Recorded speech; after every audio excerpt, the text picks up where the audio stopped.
Hello everyone. Myself is Dr. Vinay Kumar PN and I'm a faculty of mathematics from Sri HDD Government First Grade College, Padubalahipe. Today we are going to discuss about Jacobian. First, let us define what is meant by Jacobian matrix. In fact, the Jacobian matrix is a matrix in which entries are formed by taking the derivatives of functions with respect to the variables. That is, suppose if u1, u2, etc. up to un are functions with respect to the variables x1, x2, etc. up to xn, then the Jacobian matrix is given by the partial derivative of u1 with respect to variable x1, partial derivative of u1 with respect to x2, partial derivative of u1 with respect to x3, etc., partial derivative of u1 with respect to xn. That becomes the first row of this matrix. And the second row is partial derivative of u2 with respect to x1, partial derivative of u2 with respect to x2, etc., partial derivative of u2 with respect to xn. Similarly, you go and find the partial derivative, and the last row will be partial derivative of this last function un with respect to x1, un with respect to x2, etc. up to un with respect to xn. And what is meant by Jacobian? The Jacobian is nothing but the determinant of this Jacobian matrix, and it is denoted by J or J of u1, u2, etc. up to un by x1, x2, etc. up to xn, or this will also be denoted by the symbol dou of u1, u2, etc. up to un divided by dou of x1, x2, etc. up to xn. And it is nothing but the determinant. That is determinant of this Jacobian matrix. And you should note that instead of writing this one as a row, you can write this one as a column. That is dou u1 by dou x1, dou u1 by dou x2, etc. dou un by dou xn. And this can be written as dou u2 by dou x1, dou u2 by dou x2, etc. dou un by dou xn, etc. That means you can interchange rows and columns. That means you can take the transpose. Then also the determinant remains same. So whether you're going to write in the form of row or column doesn't matter. You'll get the same answer. Now, let's move on to theorem 1.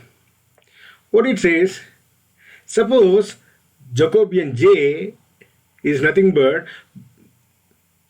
dou of uv by dou of xy, and J dash is given by dou of xy by dou of uv. Then we have to show that J dash is the inverse of J. That is J into J dash equal to 1. When the product of these two is equal to 1, we say they are inverse of each other. So we know what is meant by this J. It is nothing but determinant of u with respect to x, u with respect to y. That is dou u by dou x, dou u by dou y. And the second row is dou v by dou x, dou v by dou y. And J dash is dou x by dou u, dou x by dou v. That becomes your first row. And the second row is dou y by dou u, dou y by dou v. Now, let us find out what is J into J dash. J into J dash equal to J is this determinant and J dash is this determinant. We knew that product of determinant A into determinant of B is nothing but determinant of AB. We knew this property. By that property, if you assume this is determinant A and this is determinant B, then this becomes determinant AB. That is this matrix into this matrix, determinant of that product. Now, you know how to multiply two matrices. First row into first column. First element into first element. That is dou u by dou x into dou x by dou u plus dou u by dou y into dou y by dou u. That gives you entry of this first entry of this determinant. Next, first row into second column. That is dou u by dou x into dou x by dou v plus dou u by dou y into dou y by dou v. That gives you second entry, first row, second column entry. And similarly, now second row, first column, multiply that. Dou v by dou x into dou x by dou u plus dou v by dou y into dou y by dou u. That gives you second row, first column entry. Next, second row, second column, multiply them. Dou v by dou x into dou x by dou v plus dou v by dou y into dou y by dou v. This gives you entries of this determinant.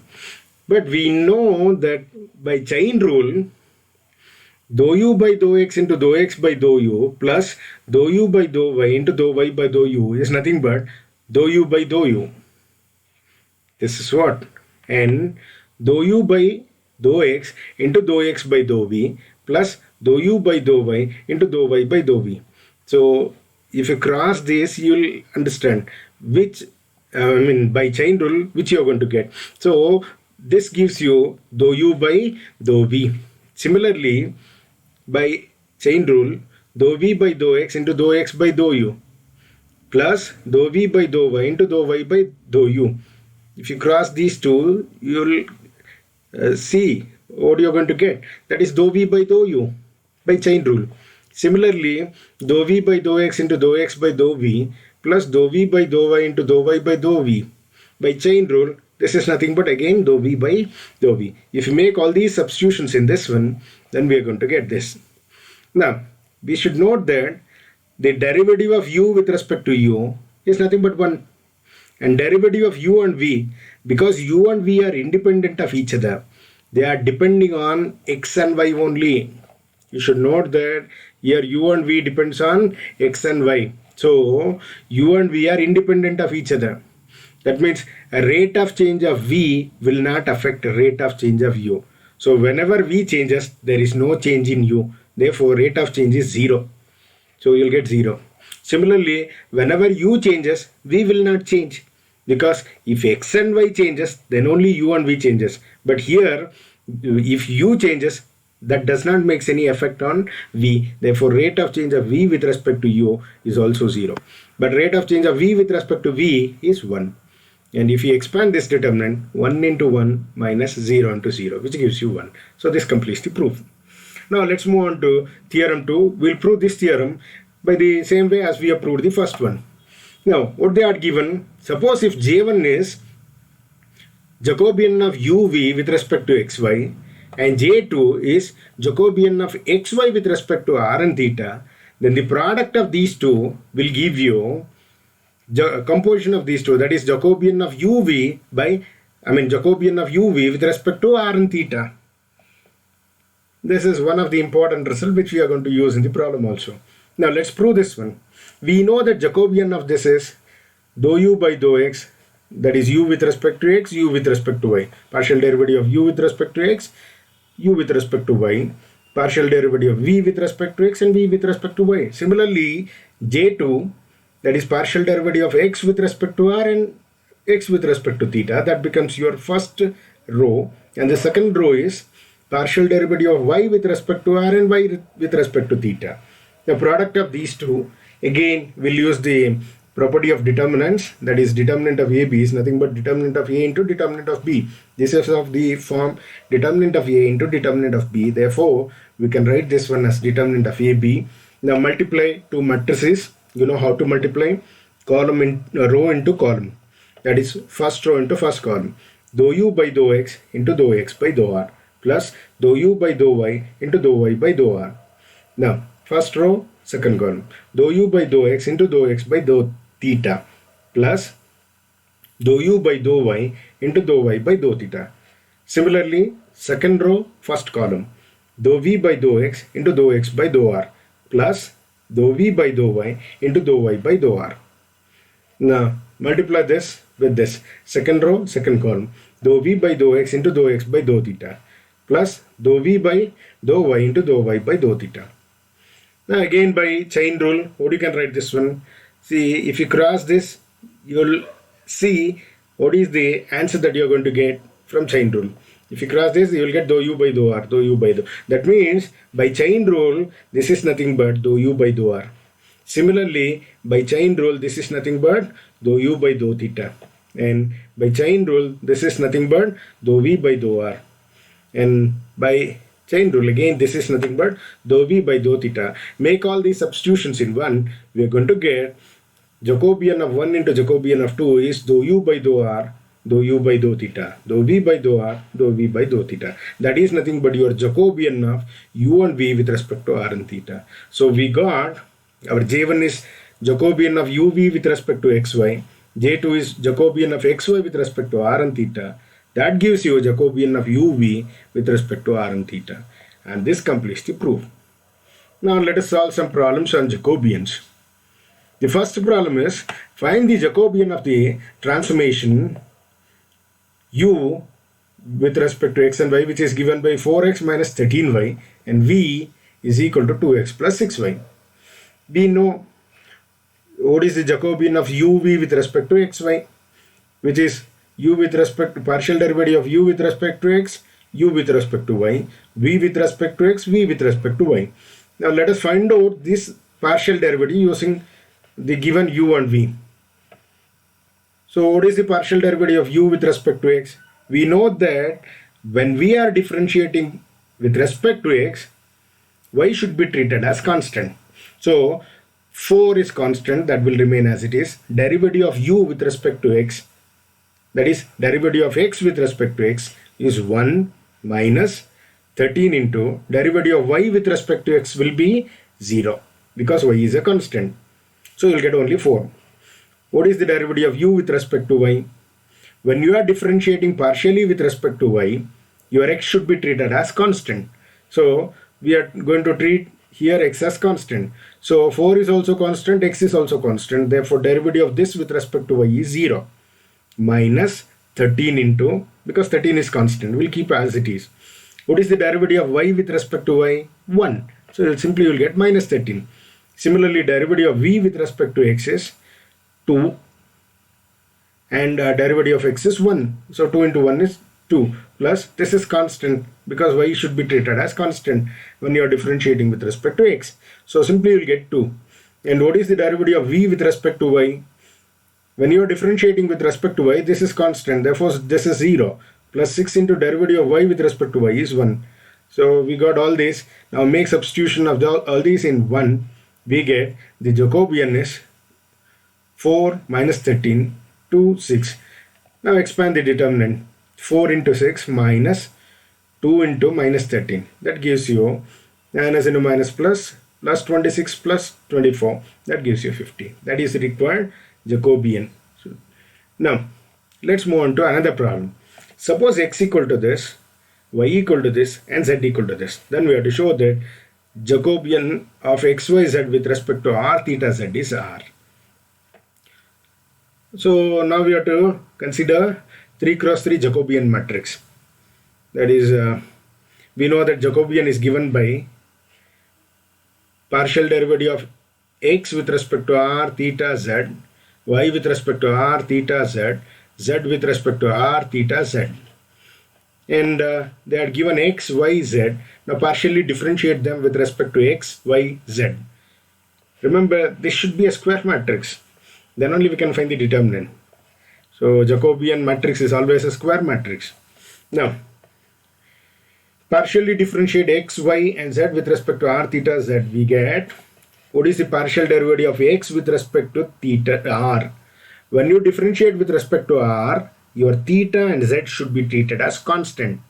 So here cos theta is constant, derivative of r with respect to r is 1, 1 into cos theta is cos theta. Now partial derivative of x with respect to theta, when you are differentiating with respect to theta, your r and z should be treated as constant. So your r is constant, that will remain as it is. Derivative of cos theta is minus sin theta. So your dou x by dou theta will be minus r sin theta. And what is the derivative of x with respect to z? When you are differentiating with respect to z, your r and theta are constant. Therefore, whole of this is constant. Then what is the derivative of z with respect to x? 0, because when z changes, there is no change in x, because here z is absent. So rate of change is 0. Similarly, differentiate y and z. Derivative of y with respect to r is simply sin theta. Derivative of y, partial derivative of y with respect to theta is r remains as it is. Derivative of sin theta is cos theta. Derivative of y with respect to z. 0 because z is absent here and all of this is constant. Now, what is the partial derivative of z with respect to r? There is no r here, so 0.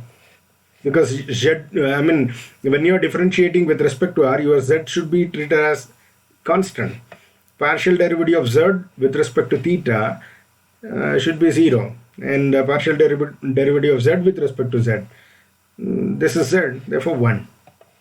Now, substitute all this in 1, then your Jacobian will be of this form. Now, find the determinant of this 3 cross 3 matrix. You know that you can find the determinant by taking sign rule for this, plus, minus, plus. Take cos theta and leave the column and row. Find the determinant of this, minus of this, leave the column and row, and solve the determinant. Plus 0 into this, leave the column and row. In that way also you can do. Otherwise, because we know that by taking, not only by taking first row, you can take second or third row, we can find the determinant. So I'm using the third row because this gives you very easily. You'll get the answer very easily. Now, plus 0, leave this column and row, you'll get this determinant, minus, because this sign rule has to be taken, plus, minus, 0 into, leave this column and row where it belongs. So you'll get cos theta, sin theta, 0, 0, plus 1, leave this column and row, you'll get determinant of this.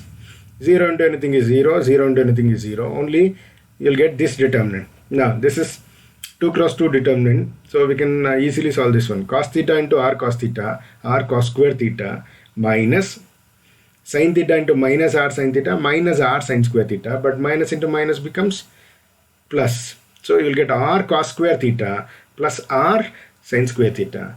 In these two, r is common, so if I take out that one, you will get cos square theta plus sin square theta, but we know that that is nothing but 1. Cos square theta plus sin square theta is 1. If you substitute it, r into 1 is 1. Therefore, we got the Jacobian of xyz with respect to r theta z is r. This completes the solution of the problem. Now let's move on to third one. Suppose u is equal to 2xy and v is equal to x square minus y square, where x is given by r cos theta and y equal to r sin theta, then we have to show that the Jacobian of u and v with respect to r and theta is minus 4r cubed. Remember, you have to find Jacobian of u and v with respect to r and theta, but u and v are dependent on x and y. They are not directly depending on r and theta, but they are given x and y are dependent on r and theta. Your u and v depends on x and y depends on r and theta. Therefore, we have to make use the theorem 2, which says that Jacobian of u and v with respect to r and theta is Jacobian of u and v with respect to x and y multiplied by Jacobian of x and y with respect to r and theta. But we know what is Jacobian of u and v with respect to x and y. This is given by this. And Jacobian of xy with respect to r and theta. Now, they are given u and v. Find out partial derivative of u and v with respect to x and y. You will get partial derivative of u with respect to x is 2y, because 2 and y are constants. When you are differentiating partially with respect to x, your y should be treated as constant. So 2 and y are constant. Partial derivative of x with respect to x is 1. So simply you will get 2y. Partial derivative of u with respect to y is 2x will remain constant. Partial derivative of y with respect to y is 1. Now partial derivative of v with respect to x is partial derivative of x square is 2x minus partial derivative of y square is 0. Similarly, partial derivative of v with respect to y is, this is constant, so it becomes 0 minus partial derivative of y square is minus 2y. Make these substitutions in this, then you'll get 2y, 2x, 2x, minus 2y. Solve this determinant, 2y into minus 2y minus 2x into 2x. So you'll get minus 4y square minus 4x square. Minus 4 is common. If I take out that one, then we'll get x square plus y square. But we know that they are given x equal to r cos theta and y equal to r sin theta. If you make those substitution, here you will get r square cos square theta, r square sin square theta. So r square cos square theta plus r square sin square theta. Therefore r square is common. If you take out that one, then you will get cos square theta plus sin square theta. But we know that cos square theta plus sin square theta is 1. Therefore this becomes 1. 1 into minus 4r square is minus 4r square. That is your Jacobian of u and v with respect to x and y. We have found first part. Now let's go for this one. Jacobian of xy with respect to r and theta. They had given x equal to r cos theta and y equal to r sin theta. Now partially differentiate x and y with respect to r and theta. Then we'll get partial derivative of x with respect to r is cos theta is constant, because when you are differentiating with respect to one independent variable, the other should be treated as constant. So derivative of r with respect to r is 1. 1 into cos theta is cos theta. Partial derivative of x with respect to theta is r remains constant, derivative of cos theta is minus sin theta. Similarly, derivative of y with respect to r is sin theta, and the partial derivative of y with respect to theta is r cos theta. Make substitution of this in this, then you'll get cos theta into r cos theta minus sin theta into minus r sin theta. So that you'll get r cos square theta plus r square sin square theta. And in these two, r is common. Take it out. And we know that this is 1. 1 into r is this. Now, we know that Jacobian of, actually this is the required answer. So, we know that Jacobian of u and v with respect to r and theta is Jacobian of u and v with respect to x and y multiplied by Jacobian of x and y with respect to r and theta. We know that this is nothing but minus 4r square and this is r. If you substitute and simplify, we'll get the Jacobian of u and v with respect to r and theta is minus 4r cube. This is what we need to prove. So we have shown this one, and this completes the solution of this problem. I had given 2 more problems. You work it out. Thank you.